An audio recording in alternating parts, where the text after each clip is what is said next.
This video is going to review the distributive property. Now, for the distributive property, remember that the distributive property is when you have a set of parentheses and you have something inside of the parentheses. So we'll put an A and B plus C. The way the distributive property works is, remember, you take the number outside of the parentheses and you multiply it in. So we would do A times B plus, and then we'd also have to multiply it to A times C.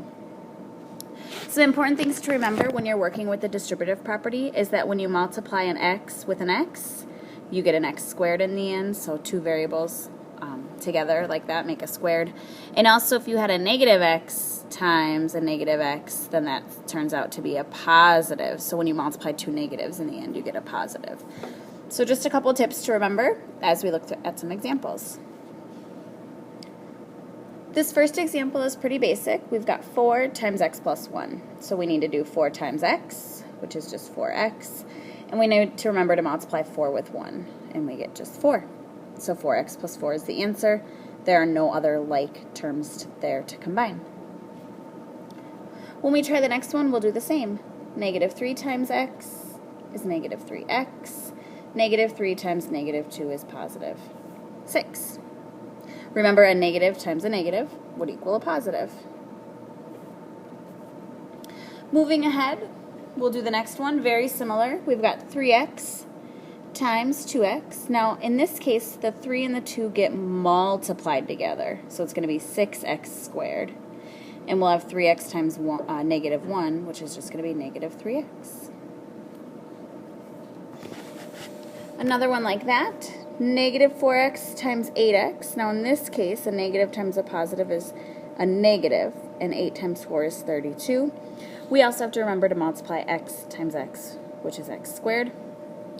And negative 4x times negative 2 is positive 8x.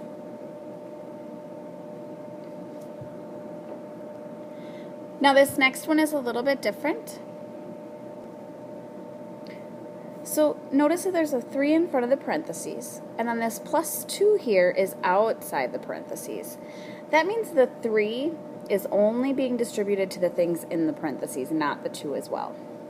So we'll multiply 3 times y and get 3y, and 3 times negative 4 to get negative 12. And then I'm just going to add that 2 out there at the end. And notice now we have some like terms to combine. So we can combine negative 12 and 2 to be negative 10 in the end. The next question is similar. Notice there's a number though, and then a minus 2x and then a parentheses. The minus 2x is the thing we're going to distribute. That 2 in the very front is just going to come back down.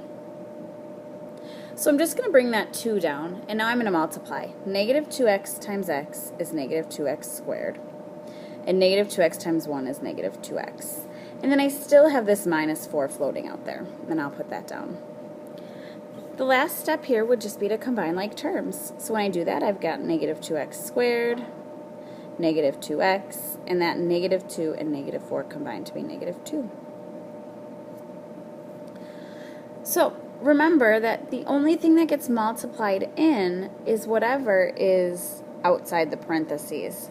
So that negative 2x is what's going to get multiplied in, and bring the negative with it. The number before that just comes right on down. Now I'd like you to try these 5, and when you're done, bring them up to the teacher, and if you get them right, we'll go on and take your concept check.